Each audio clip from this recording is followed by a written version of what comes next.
चलो विद्यार्थी मित्रों, હવે એક એવું ઉદાહરણ શીખીએ કે જેમાં એક પોટેન્શિયલ ઓક્સિડેશન હોય અને બીજો પોટેન્શિયલ રિડક્શન હોય. જોઈએ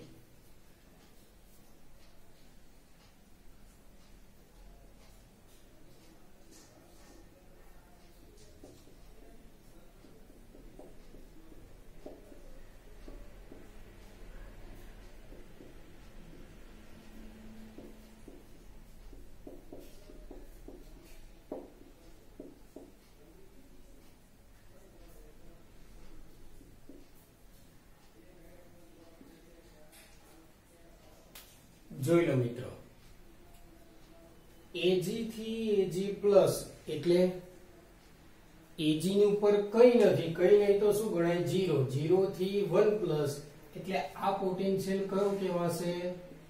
ઓક્સિડેશન. અને આમાં જો 2 પ્લસ થી અહીંયા કઈ નહીં એટલે 0, 2 પ્લસ થી 0 એટલે આ પોટેન્શિયલ કયો ગણાશે? Reduction potential. તો આવા સંજોગોમાં તમારે શું કરવું, કઈ રીતે આને બધા પ્રશ્નોના જવાબ લાવવા? એક, પહેલી તો સ્કીમ યાદ કરો, બંને પોટેન્શિયલ સમાન જ હોવા જોઈએ. તો આપણે ગમે તે એક બદલી કાઢીએ.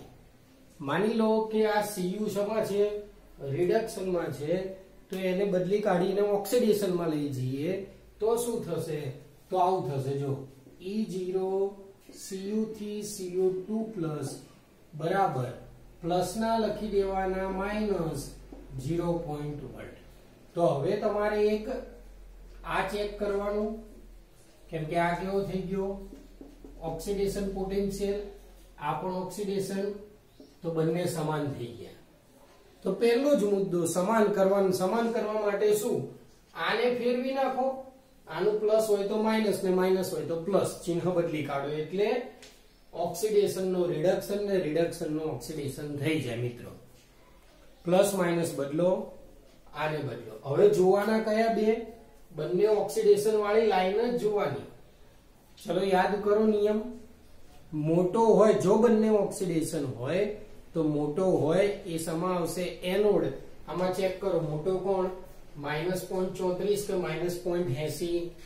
તો યાદ કરો, માઇનસમાં જે કિંમત ખરેખર નાની હોય મોટી થાય, તો મોટો કયો થશે? આ થશે. તો આને આપણે શું કહીશું? એનોડ. અને નાનો કયો થશે? Ag વાળો. તો આ ભાગ કેવો થશે? કેથોડ. તો કન્ફ્યુઝન રહેવી ના જોઈએ. પહેલા બંને પોટેન્શિયલ આપણે સરખા કર્યા, બંને ઓક્સિડેશનમાં ફેરવ્યા. મોટો હોય એ સમા લખી દીધો એનોડમાં, નાનો હોય એ સમા લખ્યો કેથોડમાં. જો બંને રિડક્શનમાં ફેરવ્યા હોત તો તમને સ્કીમ લખાઈ છે. મોટો હોય કેથોડ, નાનો હોય એનોડ. સિમ્પલ છે. એ પણ એક ઉદાહરણ જોઈ લઈશું. ચલો એક આમાં ચેક કરીએ. હવે શું? તો એનોડ ઉપર ઓક્સિડેશન થાય, કોનું થશે? તો કોપરનું. તો કોપર એનોડ ઓક્સિડેશન પ્રક્રિયા, કોપરનું oxidation Cu, Cu2 plus 2 electron. Cathode reduction પ્રક્રિયા, કોનું? Ag. તો Ag નું reduction Ag plus electron Ag. ગઈ વખતનું લાસ્ટ લેક્ચરનું યાદ કરી લો. ઇલેક્ટ્રોન સરખા હોવા જોઈએ, તો આને 2 વડે ગુણી કાઢ્યો. હવે ઇલેક્ટ્રોન ઉડી ગયા. Cu2Ag પ્લસ સામે Cu2 પ્લસ વત્તા 2Ag. ચલો સાંકેતિક નિરૂપણ કઈ રીતે? સાંકેતિક નિરૂપણ એના માટે શું કરવું? તો Cu2 પ્લસ 2Ag પ્લસ માં 2 લખો કે ના લખો ચાલે. Ag plus Ag. મિત્રો થોડું વધારે આપણે આમાં લખીએ તો આને સોલિડ એટલે S લખવામાં આવે. આને Aq લખવાનો સાંદ્રતા 1 મોલર, આને Aq લખવાનો સાંદ્રતા 1 મોલર. આ બાજુ માઈનસ કરો, આ બાજુ થોડું પ્લસ કરો. આ સંપૂર્ણ સાંકેતિક નિરૂપણ. કેટલાક સાંકેતિક નિરૂપણો આપણે ચેક પણ કરીશું કે એને શું કરવું, પણ આ નિરૂપણ થઈ ગયું. કોષ પોટેન્શિયલ E0 સેલ બરાબર શું શીખવાડ્યું હતું? બંને સરખા હોવા જોઈએ, મોટામાંથી નાનો બાદ તો બંને સરખા. મોટો કોણ? આ. એમાંથી આ બાદ કરવાનું એટલે આ લખો પહેલા. E0 Cu થી Cu2 plus minus E0 Ag થી Ag પ્લસ માઇનસ 0.34 વચ્ચે કાયદેસરનો માઇનસ અને minus 0.80 minus 0.34 minus minus plus 0.80 બરાબર જે જવાબ આવતો હોય તમારે 46.46 વોલ્ટ જવાબ આવે. તો આ રીતે સંપૂર્ણ ફરીથી એક નાનો અમથો પ્રશ્ન કે નાનો અમથો દાખલો થઈ જાય. ચેક કરો. હવે એવું પણ જોઈશું જેમાં બંને રિડક્શન લઈને આપણે કરીશું. ચેક કરી લો.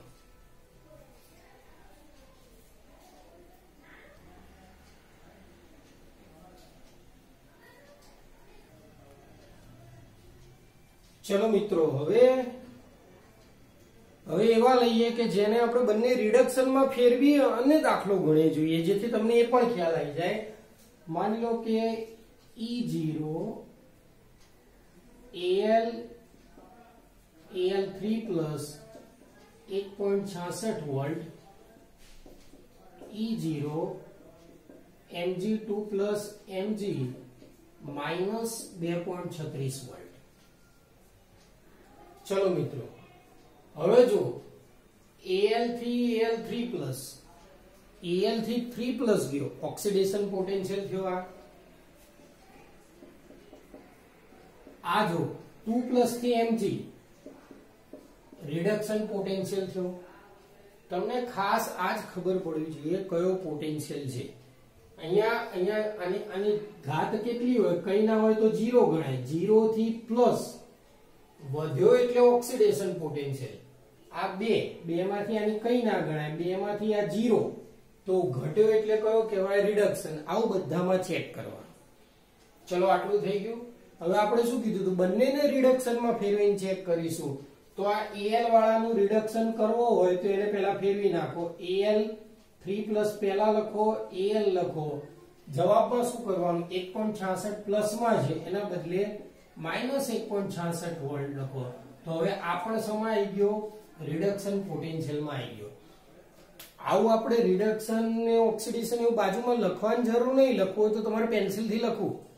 બાકી દાખલો ગણવામાં તો એમને એમ જ. ચલો, મગજથી વિચારો. જો બંને રિડક્શન આવી ગયા હોય તો મોટો હોય કેથોડ, તો આ બંનેમાં મોટી સંખ્યા કઈ કહેવાય? માઇનસ 1.66. તો આ કેથોડ થઈ જશે. તો આને આપણે બાજુમાં C લખી દઈએ. આ એનોડ થઈ જશે. A લખી દઈએ. એનોડ ઉપર હંમેશા ઓક્સિડેશન પ્રક્રિયા લખવાની. અહીંયા નહીં જોવાનું, આવું બધું નહીં જોવાનું. પછી ઓક્સિડેશન પ્રક્રિયા શું કહેવાય? ઇલેક્ટ્રોન ગુમાવવાની. રિડક્શન કઈ કહેવાય? ઇલેક્ટ્રોન મેળવવાની. એના ઉપર ધ્યાન કેન્દ્રિત કરો. Mg2 પ્લસ વત્તા 2 ઇલેક્ટ્રોન. જો આ ઇલેક્ટ્રોન ગુમાવવામાં આવે, કેથોડ રિડક્શનમાં 3 પ્લસ વત્તા 3 ઇલેક્ટ્રોન, એલ્યુમિનિયમ. હવે તકલીફ થઈ ને, કુલ કોષ પ્રક્રિયામાં શું કરશો? અહીં 2, અહીં 3. તો સિમ્પલ લસા લઈ લો. 2 અને 3 એટલે 6 કરી નાખો ઇલેક્ટ્રોન. 6 કરવા તો અહીંયા કેટલા વડે ગુણવા પડશે? 3 વડે. 3 અને 3 દુ 6. અહીંયા 2 તરી 6, 2 ઇલેક્ટ્રોન ગયા. મિત્રો, આ પણ આવડવું જોઈએ કે ઇલેક્ટ્રોન સરખા કરવાના, કેમ કે આના પછીના ટોપિકમાં એ પણ આવશે અને એ ખાસ આવડવું જોઈએ. 3Mg2Al3 plus 3Mg2 plus 2Al. હવે સાંકેતિક નિરૂપણ.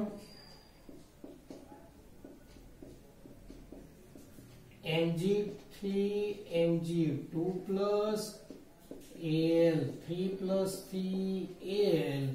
યાદ કરો, S AQ 1 મોલર અહીંયા શું? Minus plus.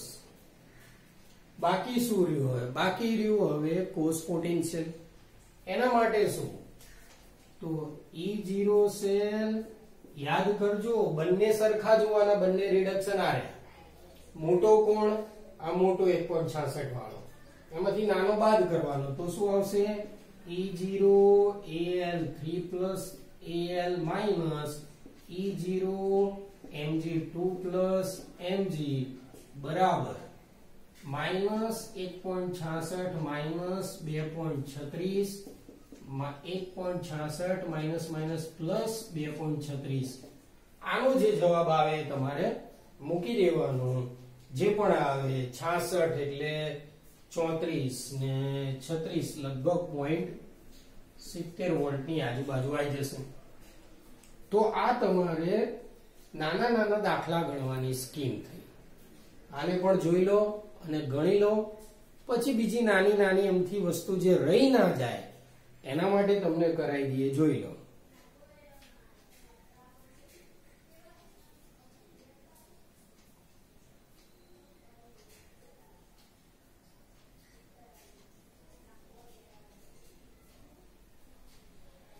મિત્રો હવે કેટલુંક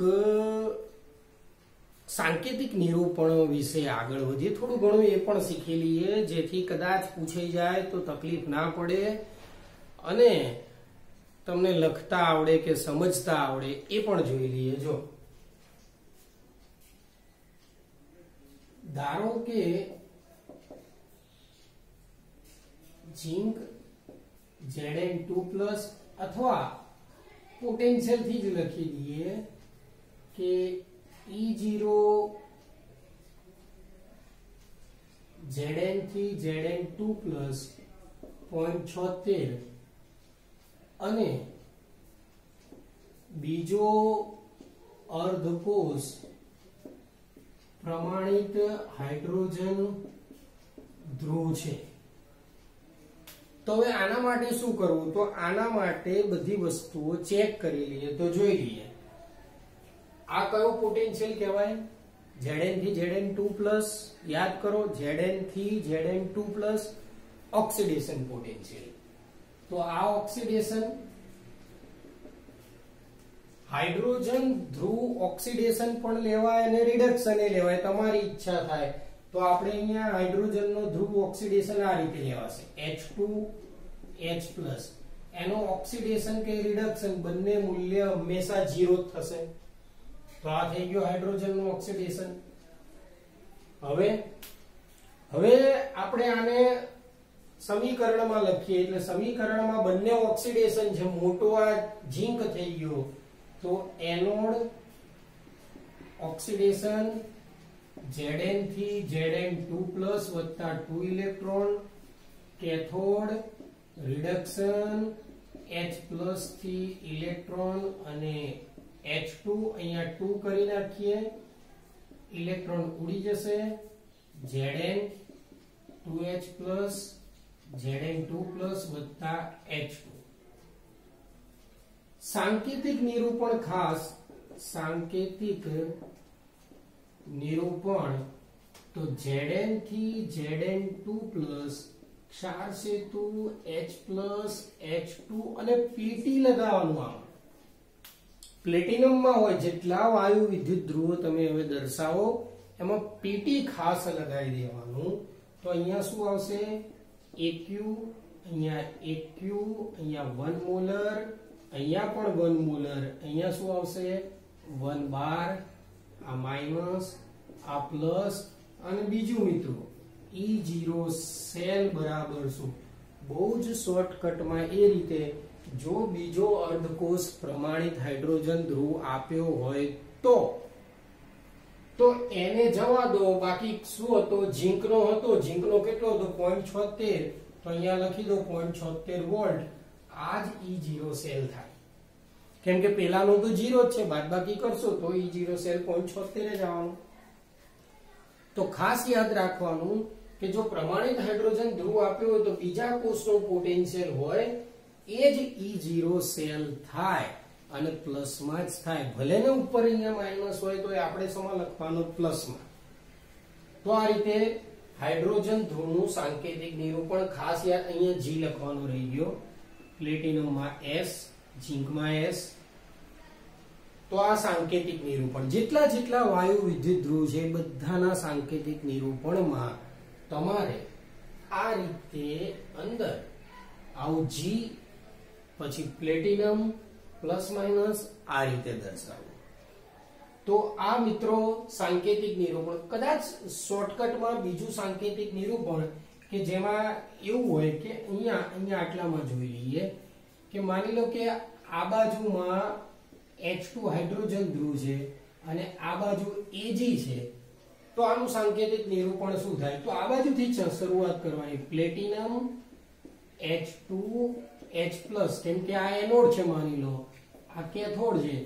ક્ષાર સેતુ Ag+, Ag. તો પ્લેટિનમ તો તમારે લગાવવાનો જ છે. બીજી વસ્તુ, ક્ષાર સેતુની બંને બાજુ આયનો હોવા જોઈએ. જો H+, Ag+, આયનો કહેવાય. એક બીજું અદ્ભુત ઉદાહરણ વિચારી લઈએ આમાં કે ભાઈ શું આમાં ખરેખર એવી કોઈ શક્યતાઓ છે કે બંને બાજુ. ચલો કઈ વાંધો નહીં, નરનસ્ટ સમીકરણ નવો ટોપિક આવશે ત્યારે તમને આના વિશે માહિતી આપીશું, બરોબર. પણ આ સાંકેતિક નિરૂપણ છે. અને એક નાની અમથી બાબત, કદાચ આવું પણ હોઈ શકે તો MCQ માટે ખાસ દાખલા તરીકે Ag ડબલ તીર Ag જો બંને બાજુ સરખું આપ્યું હોય તો એવા કોષને સાંદ્રતા કોષ કહેવાય. જો બંને બાજુ સરખું જ હોય, બંને Ag સાંદ્રતા કોષ, Cu સાંદ્રતા કોષ, આ સાંદ્રતા કોષ. જેની પણ માહિતી આગળ આવશે તો આપી દઈશું. તો આ તમારે નાની અમથી માહિતી હતી E0 સેલ શોધવાની. દાખલામાં ક્યાંય ના પૂછાય, પણ આ બધી પ્રાથમિક માહિતી હોય તો જ તમને આગળ આવડશે, જે નેક્સ્ટ લેક્ચરમાં જોઈશું.